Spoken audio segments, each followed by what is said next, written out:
नमस्ते बच्चों, आज हम कक्षा दूसरी हिंदी बाल भारती की किताब में से पाठ 6 बरगद यह पाठ पढ़ा है।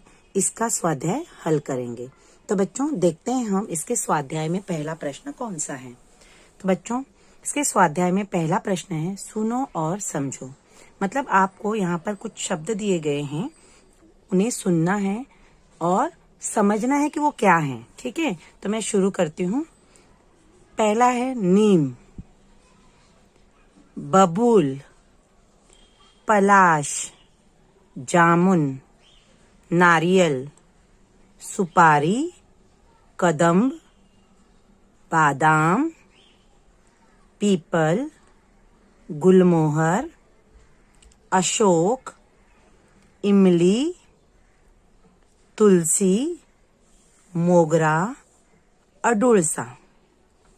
बच्चों आपने इनके नाम सुने, सुनकर आपको क्या समझ में आया? हाँ, आपको यह समझ में आया ना कि यहाँ पर जितने भी पेड़ों के पौधों के नाम दिए हैं, यह सारे पेड़ पौधे जो हैं वह सब हमारे जीवन में कुछ न कुछ काम आते हैं। आपने अपने परिसर में घर के आसपास इन सभी पेड़ पौधों को अक्सर देखा होगा, कुछ नहीं भी देखे होंगे, लेकिन उनका चित्र मैं आपको दिखाऊंगी। तो बच्चों आप लोगों ने जिस तरह से पढ़ा कि बरगद का वृक्ष हमारे लिए बहुत ही उपयोगी होता है, ऐसे ही इसमें जितने भी वृक्ष दिए हैं, जैसे ये नीम का वृक्ष है, बबूल का वृक्ष है, पलाश का वृक्ष है, जामुन का वृक्ष है, नारियल का पेड़ है, सुपारी का पेड़ है, कदम का वृक्ष है, बादाम का पेड़ है, पीपल का वृक्ष है, गुलमोहर का वृक्ष है, अशोक का पेड़ है, इमली का वृक्ष है, तुलसी का पौधा है, मोगरे का पौधा है और अडुलसा का पौधा है। तो ये सारे जो पौधे और पेड़ हैं बच्चों, ये सारे वृक्ष औषधि गुणों से भरपूर हैं। विभिन्न प्रकार की बीमारियों के इलाज के लिए इनके प्रत्येक अंग अर्थात इनके बीज, इनके फल, इनके फूल, इनके पत्ते, इनकी छाल व जड़ों का उपयोग अलग अलग प्रकार की औषधि बनाने के लिए आयुर्वेद में किया जाता है। बच्चों ये सभी वृक्ष जो हैं, इनके प्रत्येक अंग का उपयोग आयुर्वेदिक औषधि बनाने में तो किया ही जाता है, लेकिन कुछ वृक्ष ऐसे भी हैं जिनका कुछ अंगों का उपयोग सौंदर्य प्रसाधन बनाने में भी किया जाता है। जैसे मोगरे के फूल आपने देखे होंगे बच्चों, सफेद रंग के छोटे से होते हैं, उनकी खुशबू कितनी सुंदर होती है। इनके फूलों का उपयोग हम पूजा के लिए करते हैं, सौंदर्य बढ़ाने के लिए गजरा बनाते हैं और मोगरे के फूलों की जो खुशबू होती है उसको निकालकर इत्र, डिओड्रेंट इत्यादि बनाने में भी इसका उपयोग किया जाता है। उसी तरह से बच्चों बादाम आप लोगों को पता है खाने के भी काम आते हैं, साथ ही साथ उसका तेल जो होता है वह बालों को बढ़ाने के लिए हमारे लिए उपयोगी होता है। साथ ही साथ बादाम के तेल से भी बहुत सारे जो है सौंदर्य प्रसाधन बनाए जाते हैं।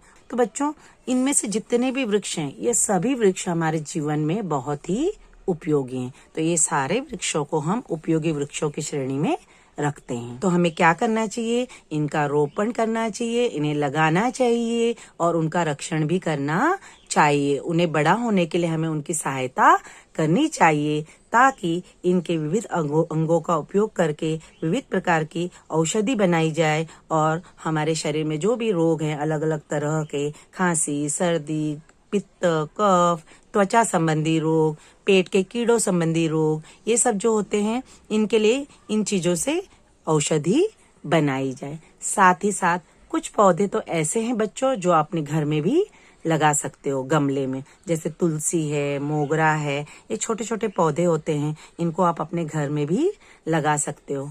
तो आप लोग इनका रोपण कीजिए और उनका रक्षण कीजिए। ठीक है, तो अब अगला प्रश्न पढ़ते हैं। बच्चों प्रश्न दूसरा है पेड़ के अंगों के नाम बताओ। यहाँ पर एक पेड़ का चित्र दिया गया है और सामने कुछ चौखट बनाए गए हैं।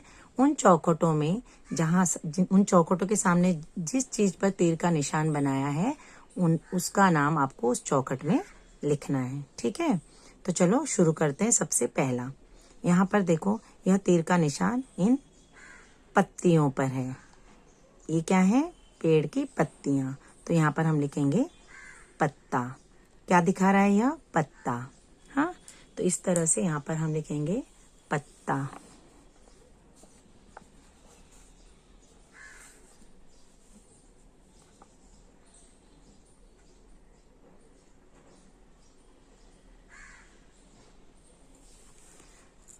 अगला चौखट जो है वहां पर जो तीर का निशान बना है वो क्या दिखा रहा है? बिल्कुल सही, फूल। सफेद रंग का फूल है वो, फूल। तो इस चौखट में हम लिखेंगे फूल। अगला जो है देखो बच्चों, चौखट, यहाँ पर जो तीर का निशान बना है यह पेड़ के कौन से भाग को दर्शा रही है? जड़ को। किसको? जड़ को। तो यहाँ पर हम लिखेंगे जड़। ठीक है। अगला जो चौखट है वह पेड़ के किस हिस्से को दर्शा रहा है? बिल्कुल सही, यह पेड़ का तना है। ठीक है। अगला जो चौखट है वहां पर जो तीर का निशान बना है वह किस चित्र को दर्शा रहा है? हाँ, बिल्कुल सही, यह पेड़ पर लगा हुआ फल है। ठीक है बच्चों। तो एक पेड़ जो है यह, इस पर कौन कौन से अंग होते हैं इनके नाम यहाँ पर हमने लिख दिए। एक बार मैं पढ़ती हूँ, आप ध्यान से सुनिए। पत्ता, फूल, जड़, तना, फल।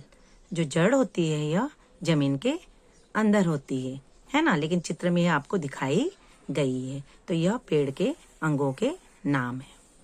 बच्चों अगला प्रश्न है, आकृति में लिखो। यहाँ पर एक आकृति बनाई गई है और उस चौखट के अंदर लिखा है बरगद के अन्य नाम। हमने पढ़ा था बरगद के कई नाम हैं, उसमें से 2 चौखट यहाँ पर बनाए हैं, तो हमें 2 नाम यहाँ पर लिखने हैं। आपको जो नाम अच्छा लगे वो आप लिख सकते हो। बरगद के कई नाम है, उसमें बर, वड़, बट, वट, ये सब है। तो हम इसमें से 2 नाम लिखेंगे, बर,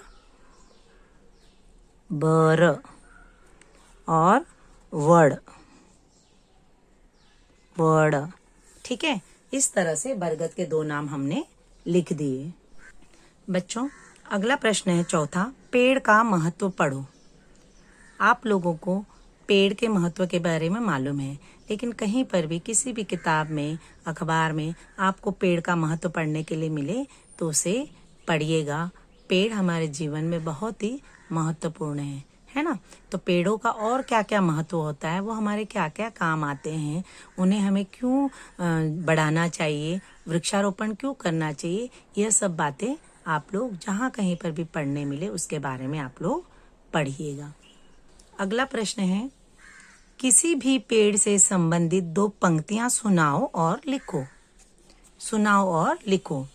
तो आप लोग कोई भी एक पेड़ जो आपको अच्छा लगता हो उसके बारे में 2 पंक्तियां सुनाइएगा और उसके बारे में लिखिएगा। मैं लिखती हूँ पीपल के बारे में। मुझे पीपल का पेड़ अच्छा लगता है, तो मैं पीपल के पेड़ के बारे में लिखूंगी। पीपल का पेड़,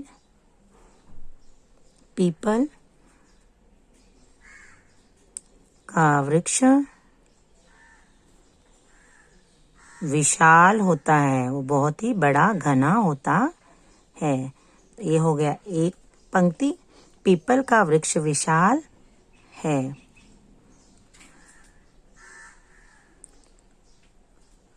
पीपल का तना सीधा एवं कठोर होता है।